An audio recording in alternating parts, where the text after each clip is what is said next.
Tanaman hias. Nih lihat. Kamu pernah nggak beli tanaman hias? Misalnya di pinggir jalan. Bagi seorang penulis, setting lokasi tanaman hias bisa jadi cerita.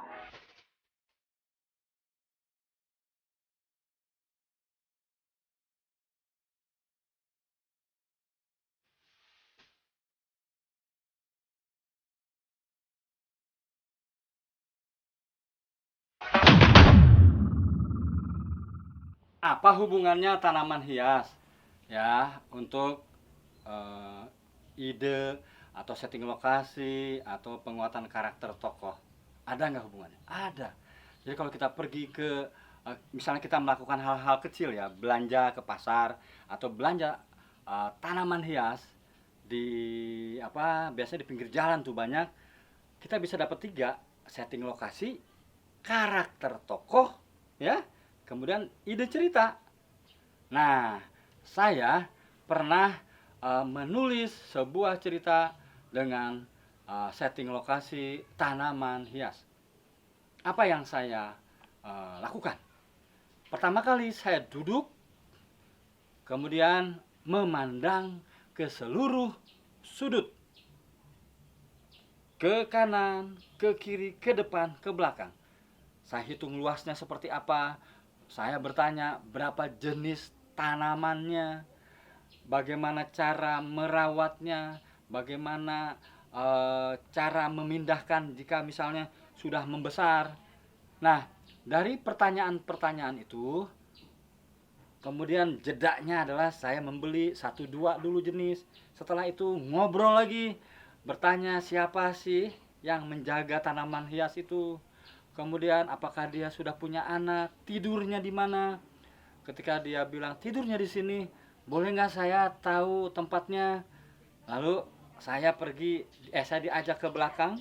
Di situ ada sebuah gubuk. Lalu saya melihat ada tumpukan-tumpukan pot plastik.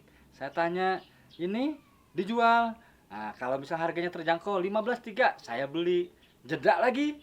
Nah, si pemilik atau penjaga penjual tanaman hias tadi tentu senang karena saya dianggapnya adalah target market atau pembeli. Sehingga pertanyaan-pertanyaan yang saya ajukan memakai konsep 5W plus 1H dijawab oleh mereka. Pertanyaan pertama, who? Bapak ini siapa? Kedua, where? Di mana Bapak memulai membuka tanaman hias ini? Apakah ini yang pertama? Lalu, what? Apa saja yang dijual? Tanaman hias saja. Oh, ternyata jual patung juga, patung-patung kecil untuk tanaman, untuk kolam, lalu pot, lalu pupuk. Oh, banyak yang dijual.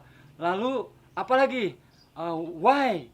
Kenapa? Mengapa jualan? Apa tidak ada pekerjaan yang layak? Kemudian how? Bagaimana mereka dia merawat tanaman ini? Ya. Kemudian apalagi 51H. When? Kapan dia mulai? Nah, 5W plus 1H itu dilemparkan ke dia sehingga saya jadi tahu. Oh, ternyata dia perantau dari Pasundan misalnya. Ada yang dari Cianjur, ada yang dari Puncak karena memang tanaman hias berasal dari daerah seperti itu, daerah Pasundan, Ciamis, Bogor, Puncak, Cianjur. Tanaman hias di sana banyak sekali. Nah, kemudian saya dapat informasi bahwa dia tinggal bersama istrinya. Anak-anaknya ternyata ada yang sudah bekerja di pabrik dan sebagainya. Nah, itu kan datar. Bagaimana saya bisa menulis sebuah cerita?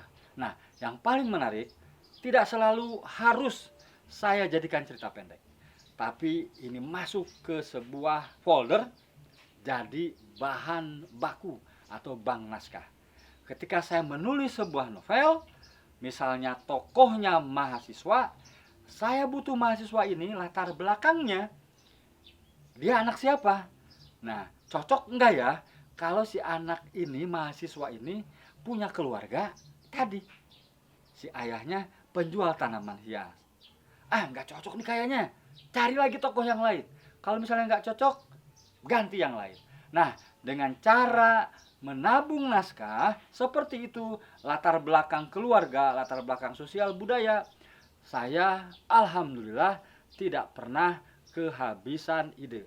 Jadi sekali lagi, setting lokasi tadi bisa mendapatkan tadi apa? Setting tempatnya, tokohnya, kemudian karakternya, dan tentu ide cerita. Itu bisa menjadi latar belakang para tokoh dalam novel yang akan kita tulis. Jadi tidak akan ada hal yang sia-sia kita lakukan.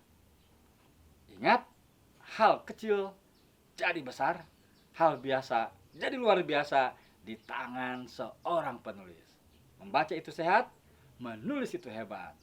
Sampai jumpa di episode selanjutnya, Tip Menulis bersama Golago.